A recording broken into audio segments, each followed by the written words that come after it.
Saul Medina, মদিনার সা। প্রথমে আমরা স সম্পর্কে একটু পরিচয় নিই যে সটা আসলে কি জিনিস। স হল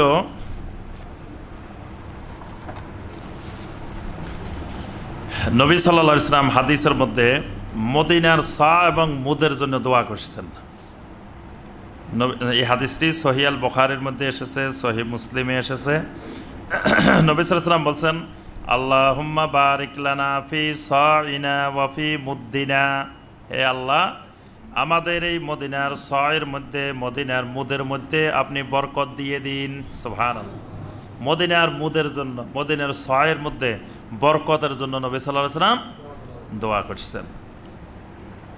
এরপরে এই সটা কতটুকু দিয়ে এক সা হয়, এইটাকে বলা হয় এক মুদ।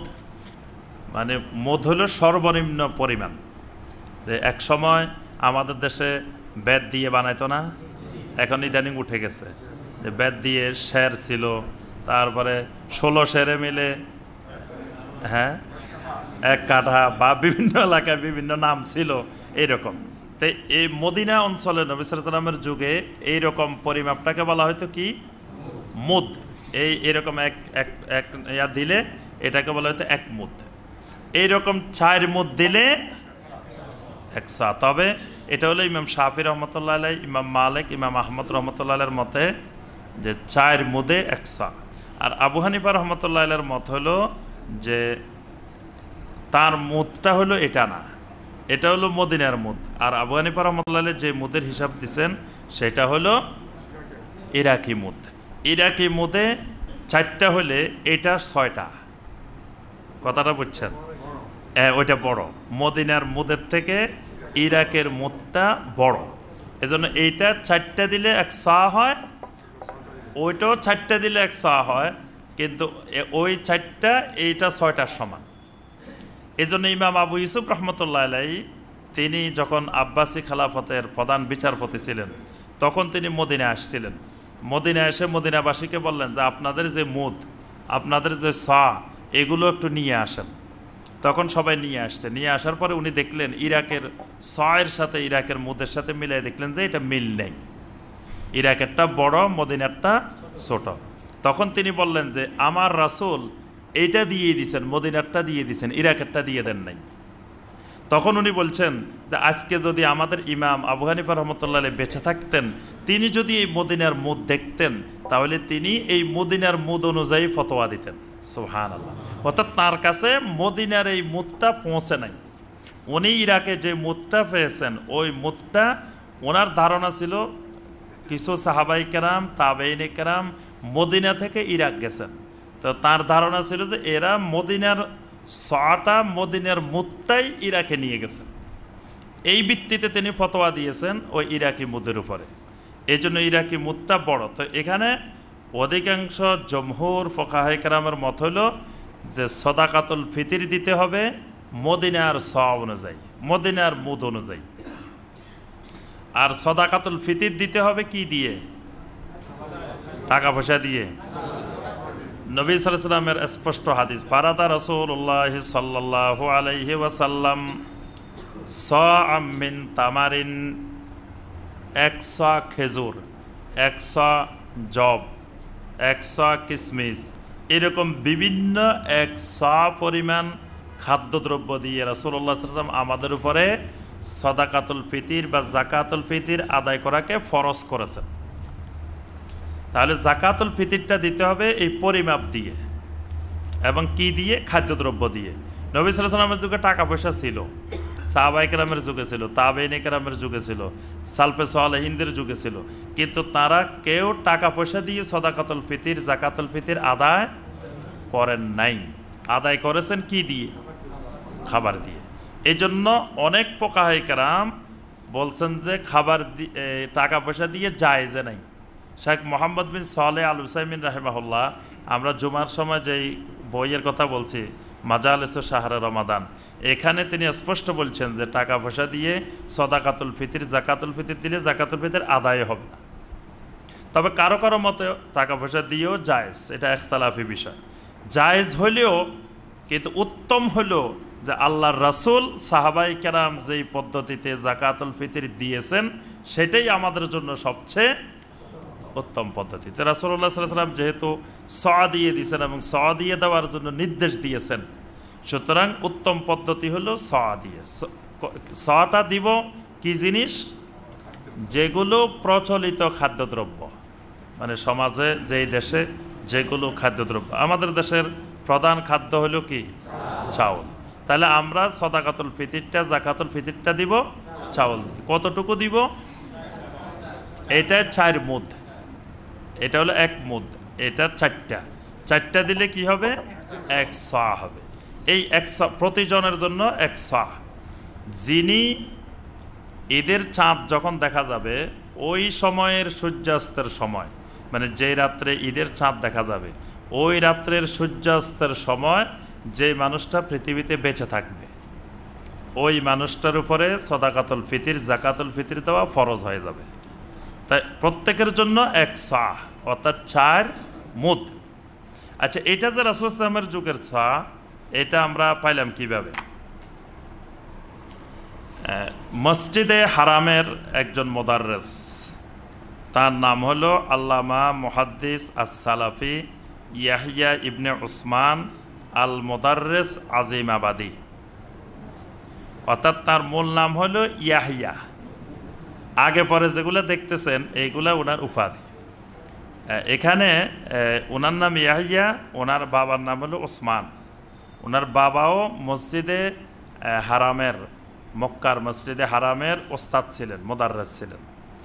আর উনি আজিমাবাদী, ওনারা অরিজিনালি হিন্দের মানুষ, মানে সেখানে ওনারা মসজিদে হারামে, ওনার বাবাও শিক্ষক ছিলেন, উনিও মসজিদে হারামের মুদাররিস।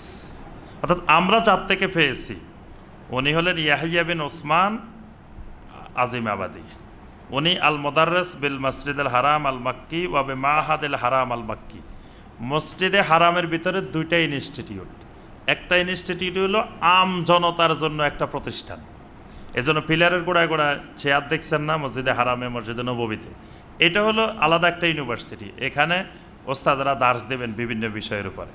আরেকটা হলো মাহাদুল হারাম আল মাক্কি, ওখানে কিন্তু ভিতরে আরেকটা শিক্ষা প্রতিষ্ঠান আছে, মসজিদে হারামেও আছে, মসজিদে নববীতেও আছে। ওখানে আরেকটা মাদ্রাসা মসজিদে হারামের ভিতরে এবং মসজিদে নববীর ভিতরে।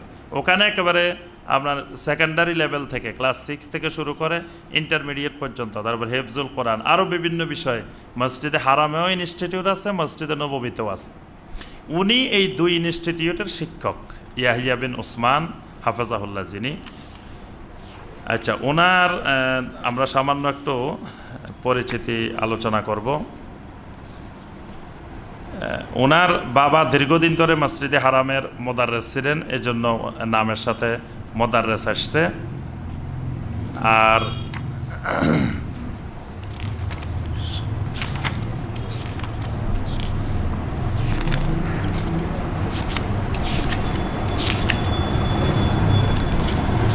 উনি যে ওস্তাদ যিনি এটার সনদদাতা, তিনি মসজিদে খায়েফ এবং মসজিদে মুজদালিফায় ইমামতি করেন।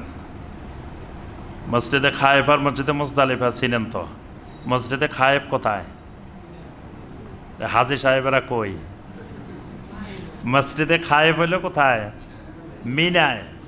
আর মসজিদে মুজদালিফা হইল মুজদালিফা।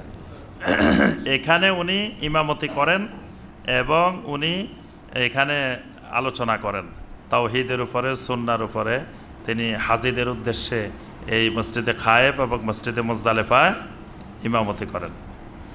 আর উনি দীর্ঘদিন ধরে এই মসজিদে হারামে তাওহীদ, হাদিস, তাফসির, ফিকহ এই সকল কিতাবের এবং সহিহ বুখারীর দার্স দেন, সহিহ মুসলিমের দার্স দেন, সুনান আবু দাউদ, সুনান তিরমিজি, তাফসির ইবনে কাসির, এগুলোর তিনি দার্স দেন মসজিদে হারামের ভিতরে।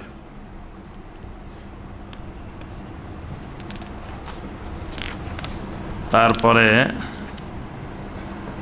উনি মসজিদে হারামে ইমামতিও করেছেন। ওনার ওস্তাদ হইলেন মসজিদে হারামের ইমাম আব্দুল মুহাইমিন আবু সামা রাহিমাহুল্লাহ। ইমামুল মসজিদুল হারাম। তো উনি অনেকদিন অসুস্থ ছিলেন। এই অসুস্থতার সময় 1381 হিজরি এবং 1382 হিজরির দিকে তিনি ফজর এবং এশা ইমামতি করতেন মসজিদে হারামে। মসজিদে হারামে ইমামতি করার এটা কিন্তু বিশাল একটা সৌভাগ্যের ব্যাপার। এই জন্য এটা ওনার জীবনের মধ্যে উল্লেখ করা হয়েছে, যে এখানে ওনার পুরা জীবনী বিস্তারিত দেওয়া আছে। আমরা সব জীবনী আলোচনা করতেছি না, একটু অংশ শুধু বলতেছি। আচ্ছা, ওনার নামের আগে আছে আল আল্লামা আল মুহাদ্দিস আর সালাফি। তো ওনার নামের আগে উনি সালাফি লাগাইছেন কেন, এটা ওনাকে প্রশ্ন করা হয়েছে যে আপনি সালাফি লাগাইলেন কেন, সালাফি অর্থ কী? তো উনি বলছেন, উনি উত্তর দিয়েছেন, হাজিহি তাসমিয়া লাম তারিফিল কুরুনিল উলা। প্রথম শতাব্দীতে এই সালাফি নামে কোনো নামকরণ হয় নাই। লাকিন্না লাম্মা জহরাতিল বেদা ওয়াহলুয়াল আল মুদ্দাউন আর তামাসসুক বিল কিতাব ওয়া সুন্নাহ তামাইয়াজানা আনহুম বিন নিসবাতি ইলা সালাফ। যখন প্রথম শতাব্দীর পরে বেদাত চতুর্দিকে ছড়াই পড়ল, তখন ওই বেদাতের যুগে যারা কিতাব এবং সুন্নাহকে শক্ত করে ধরে রাখতেন, তারা নিজেদেরকে বেদাতীদের থেকে আলাদা করার জন্য তারা নিজেদেরকে সালাফদের দিকে সম্পর্ক করতেন এবং ওয়া মানহাজিহিম, সালাফদের মানহাজের দিকে তারা নিজেদেরকে সম্পৃক্ত করতেন। এই জন্য তখন থেকে যারা আহলুস সুন্নাহ ওয়াল জামাতের অনুসারী ছিলেন, তারা নিজেদেরকে মানহাজুস সালাফ, আকিদাতুস সালাফ অর্থাৎ সালফে সালেহিনদের আকিদা, সালফে সালেহিনদের মানহাজের দিকে তাদের নিজেদেরকে সম্পৃক্ত করতেন। তো এই জন্য তিনি নিজেকে সালফে সালেহিনদের মানহাজের দিকে সম্পৃক্ত করেছেন। আর উনি এখানে ইবনে তাইমিয়া রাহিমাহুল্লাহর একটা দলিল দিয়েছেন, লা আইবা আলা মান আজহারা মাযহাবুস সালাফ ওয়ান্তাসাবা ইলাইহি বাল ইয়াজিবু কবুলু যালিকা মিনহু বিল ইত্তেফাক। ইবনে তাইমিয়া রাহিমাহুল্লাহ বলছেন যে কোনো ব্যক্তি যদি নিজেকে সালাফদের মাযহাবের দিকে সম্পৃক্ত করে, নিজেকে সালাফদের মানহাজ হিসেবে প্রকাশ করে, এটা তো দোষের কিছু নাই, বরং এটা ওয়াজিব। বা ইন্না মাযহাবাস সালাফ লা ইয়াকুনু ইল্লা হাক্কা, কারণ সালফে সালেহিনদের মাযহাব কখনো হক ছাড়া অন্য কিছু হয় না। অর্থাৎ সালফে সালেহিনদের মাযহাব ছিল হক এবং সত্য মাযহাব। আচ্ছা, ওনাকে জিজ্ঞাসা করা হয়েছে যে আপনি কোন কিতাব দিয়ে সবাইকে নসিহত করেন, কোন কিতাবগুলো আমাদেরকে নসিহত করেন যে আমরা এই কিতাবগুলোর সাথে থাকার জন্য। তো তিনি বলছেন যে কুতুব শাইখ আল ইসলাম ইবনে তাইমিয়া, কারণ এই সালাফি মানহাজের রুয়াত মানে অগ্রপ্রতীক হলেন আলাইম্মা আল আরবা, চার ইমাম, ইমাম আবু হানিফা রহমতুল্লাহ আলাই, ইমাম শাফি রহমতুল্লাহ আলাই, ইমাম মালিক রহমতুল্লাহ আলাই, ইমাম আহমদ বিন হাম্বল রহমতুল্লাহ আলাই। এরপরে এই মানহাজের দিকে জোরালোভাবে পৃথিবীতে আহ্বান করেছেন শাইখুল ইসলাম ইমাম ইবনে তাইমিয়া রাহিমাহুল্লাহ। সুতরাং তার কিতাবগুলো উনি পড়ার জন্য সবাইকে পরামর্শ দেন। ওয়া তিলমিজুহু ইবনু কাইয়্যিম আল জাওজিয়্যা, তার ইবনে তাইমিয়ার প্রধান ছাত্র হলো ইবনুল কাইয়্যিম। এই ইবনুল কাইয়্যিমের কিতাবগুলো পড়ার জন্য উনি সবাইকে উপদেশ দেন। এমনিভাবে আল্লামা ইবনে কাসির, ইমাম আজ-যাহাবি, ইবনে রজব, এই ইমামদের কিতাবাদি পড়ার জন্য উনি সবাইকে নসিহত করেন। ফাআলাইনা ইত্তিবাউল কিতাব ওয়াস সুন্নাহ ওয়া হুদা সালাফাস সালেহ ওয়া আদামুল খুরুজ আন হাদিয়ুহুম। এজন্য উনি সর্বশেষ নসিহত করেন যে আমাদের কর্তব্য আমরা যেন কিতাব আর সুন্নাহর ইত্তেবা করি আর সালফে সালেহিনদের হেদায়েতের উপরে, মানহাজের উপরে চলার চেষ্টা করি। অর্থাৎ কিতাব আর সুন্নাহকে সাহাবায়ে কেরাম যেভাবে বুঝছেন, তাবেঈনে কেরাম যেভাবে বুঝছেন, তাবেঈনে কেরাম যেভাবে বুঝছেন, সালফে সালেহিন যেভাবে বুঝেছেন, আমরা যেন সেইভাবে বোঝার চেষ্টা করি। এরপরে হলো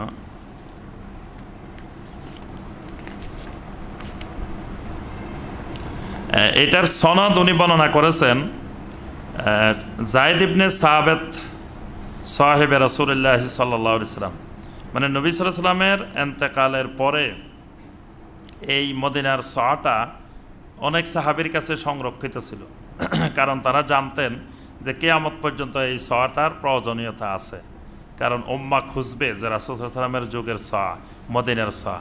এজন্য অনেক সাহাবী সংরক্ষণ করে রাখতেন এটা।